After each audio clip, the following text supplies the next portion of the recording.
ڈاڈا ہونا اپنی جگہ پہ، عشق ہونا اپنی جگہ پہ، انسان کا باوقار ہونا اپنی جگہ، جہاں کھڑے ہونا تھا وہاں یہ کھڑے ہوتے تھے، اور جہاں جھکنا تھا وہاں یہ ان لوگوں میں اقبال نے کہا تھا تیری نگاہ ناز سے دونوں مراد پا گئے، عقلِ غیاب و جستجو، عشق حضور و اضطراب، جہاں اگر آیا ہے سامنے کیسر و کسریٰ تو عمر جیسا دلیر کوئی نہیں، اگر سامنے آیا ایران کا بادشاہ تو عمر جیسا تگڑا کوئی نہیں، اگر آیا ہے سامنے غسان کا بادشاہ تو عمر جیسا عادل کوئی نہیں، لیکن اگر علی کا بیٹا آیا ہے، اگر فاطمہ کے لال پارے آئے ہیں تو پھر فاروق اعظم سے جیسا محب کوئی نہیں، پھر ان سے جیسا پیار کرنے والا کوئی نہیں۔ اندر بیٹھے ہیں جناب عمر، اندر تنہائی میں کچھ وزیروں سے گفتگو ہو رہی ہے، میٹنگیں جاری ہیں، آپ کے بیٹے ملنے آئے جناب عبداللہ ابن عمر، ابا جی ملنا ہے، بات ٹھہرو بات کر رہا ہوں، کوئی نہ اندر آئے، صاحب زیادہ باہر کھڑا ہے، تھوڑی دیر گزری تو امام حسن بھی آ گئے۔ کون آئے؟ آپ کو جو ملے گا امام صاحب کا نام لینے سے، وہ سردار ہیں جنتیوں۔ کون آئے؟ سارے بولیے امام حسن، تیری نسل پاک میں ہے بچہ بچہ نور کا، تو ہے نے نور تیرا سب گھرانہ۔ امام حسن آئے تو حضرت عبداللہ ابن عمر کو دروازے پہ کھڑے دیکھا، کہا امیر المومنین کہاں ہیں؟ کہنے لگے حضرت عمر کے بیٹے۔ کہنے لگے وہ اندر بیٹھے، کچھ میٹنگ ہو رہی ہے، اور انہوں نے کہا کوئی اندر نہ آئے، لیکن آپ جانا چاہیں تو چلے جائیں، آپ جانا چاہیں تو، تیری نسل پاک میں ہے بچہ بچہ نور، آپ جانا چاہیں تو چلے جائیں۔ تو انہوں نے کہا جب آپ باہر کھڑے ہیں تو مجھے کوئی اتنا ضروری کام نہیں، اور ابھی زور کی نماز تھوڑی دیر میں ہوگی، میں مسجد میں مل لوں گا امیر المومنین سے۔ یہ بات کہہ کے امام حسن چلے گئے۔ یار اتنی بڑی بات نہیں تھی، اتنی بڑی بات نہیں تھی، وہ میرے استادوں کا بیٹا بھی آئے تو کہا ٹھیک ہے جی وہ سوئے ہوئے ہیں، کوئی غرض نہیں یار میں ٹھہر کے آ جاؤں گا، کوئی بڑی بات نہیں تھی، دیکھا جائے تو بڑی بات نہیں تھی، پر بات بہت بڑی تھی، اس لیے کہ یہ خالی حسن نہیں، یہ حسن ابن علی ہے، یہ حضرت فاطمہ کے لخت جگر۔ حضرت عمر باہر نکلے، عبداللہ ابن عمر سے پوچھا کوئی آیا تو نہیں؟ تو کہا حضور امام حسن آئے تھے۔ تو کہا پھر شہزادے کو اندر کیوں نہیں بھیجا؟ کہا میں نے کہا تھا۔ وہ کہنے لگے اگر امیر المومنین مصروف ہیں تو میں ظہر میں مل لوں گا۔ حضرت عمر رونے لگے، فرمایا بیٹے تو نے اچھا نہیں کیا۔ پھر مسجد نہیں گئے، سیدھے امام حسن کے دروازے دستک دی، امام حسن باہر آئے، کہا شہزادے آئے تھے تو ملے کیوں نہیں؟ تو امام حسن کہنے لگے حضور آپ کا اپنا بیٹا دروازے پہ کھڑا تھا، آپ کا اپنا بیٹا دروازے پہ کھڑا تھا، اور منع بھی کیا تھا آپ نے تو میں زور میں مل لیتا۔ حضرت امام حسن فرماتے جوش جذبات میں جناب عمر نے سر سے پگڑی اتار دی، جوش جذبات میں کہنے لگے حسن میرے بیٹے کا اور آپ کا کیا مقابلہ؟ کیا اس کی ماں کا نام فاطمہ الزہرا ہے؟ کیا اس کی نانی کا نام خدیجۃ الکبریٰ ہے؟ کیا اس کے نانے کا نام محمد مصطفیٰ ہے؟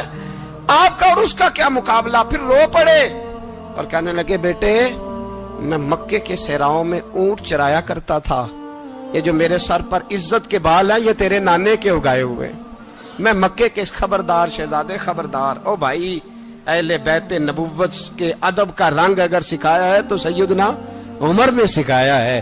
حضرت عمر فاروق اتھارٹی ہے، اسلام کی اتھارٹی۔ یکم محرم حضرت عمر کی شہادت ہے۔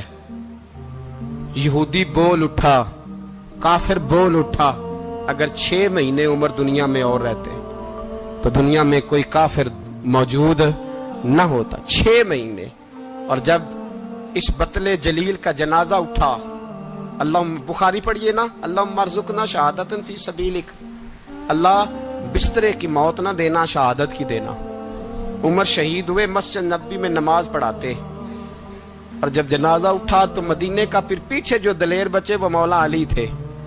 مولا علی، جناب عمر کا جنازہ اٹھا تو سب سے پہلی ہائے جو نکلی وہ حضرت علی کی زبان سے نکلی، اور حضرت علی ساری داڑھی آنسوؤں سے بھر گئی۔ لوگوں نے کہا کہ علی کیا ہوا؟ فرمانے لگے تم دیکھ نہیں رہے جنازہ کس کا اٹھا ہے، پلٹ کے دیکھو تو صحیح، تم پتہ نہیں یہ کون گیا ہے؟ کہ حضور کیا ہوا؟ آپ فرمانے لگے عمر اس طرح کے کام کر کے گیا ہے، اب ان کے رستوں پہ کون چلے گا؟ کون اس کے جگر راہ وفا میں؟ میں نقش ایسے چھوڑ آیا ہوں میں جس منزل سے گزرا ہوں وہ اب تک یاد کرتی ہے. حضرت علی حضرت عمر کے جنازے پہ کھڑے ہو کے کہتے ہیں اللہ مجھے اس طرح کے عمل کرنے کی توفیق دے جس طرح کی عمر کر کے گیا. میرے بھائی بطل عزیز بطل حریت حضرت عمر رضی اللہ تعالیٰ عنہ جو اپنی زندگی انقلاب والی گزار کے گئے. عمر جب دنیا سے گئے تو 80 دینار کا قرضہ تھا. 22 لاکھ مربع میل کا حکمران. اور اپنے بیٹے سے کہنے لگے بیٹے کوشش کرنا تیرے خاندان والے مل کے میرا قرضہ اتار دے, میری قبر پہ بوجھ نہ رہے. اور اگر خاندان والے مدد نہ کریں تو میرے دوستوں سے بات کرنا, وہ مدد نہ کریں تو پھر علی سے بات کرنا. ان کا پیار آپس میں اتنا اور تو اختلاف ثابت کر رہا. 80 دینار کا قرضہ چھوڑ کر حضرت عمر دنیا سے گئے اور جاتی دفعہ کہہ گئے میرے بعد میرے بچوں کو حکومت کے مشورے میں بھی شامل نہ کرنا, حکومت کے مشورے میں بھی میری اولاد شامل نہ ہو. اتنا بڑا شخص اتنا بڑا رنگ دے کے یکم محرم کو جب عمر فاروق کا وصال ہوا تو بیٹے سے کہنے لگے اماں عائشہ سے جا کے کہو میرا بھی نبی پاک کے روزے میں دفن ہونے کو دل کرتا ہے.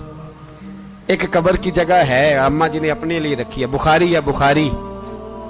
حضرت عائشہ کے پاس صاحبزادے گئے, کہنے لگے اماں جی عمر کو زخم لگ گیا ہے, حالت بڑی پریشانی والی ہے. وہ کہتے ہیں اگر اماں اجازت دیں. سید عائشہ رو پڑی, فرمانے لگی کہ وہ اپنی قبر کی جگہ تو نہیں نہ کسی کو دیتا, پر عمر نے کمال ہی بڑا کیا. اسے کہو جاؤ گنبد خضرا میں قیامت تک جو مصطفیٰ پہ اور ابو بکر پہ سلام پڑے گا وہ تجھ پہ بھی سلام پڑھ کے جائے گا.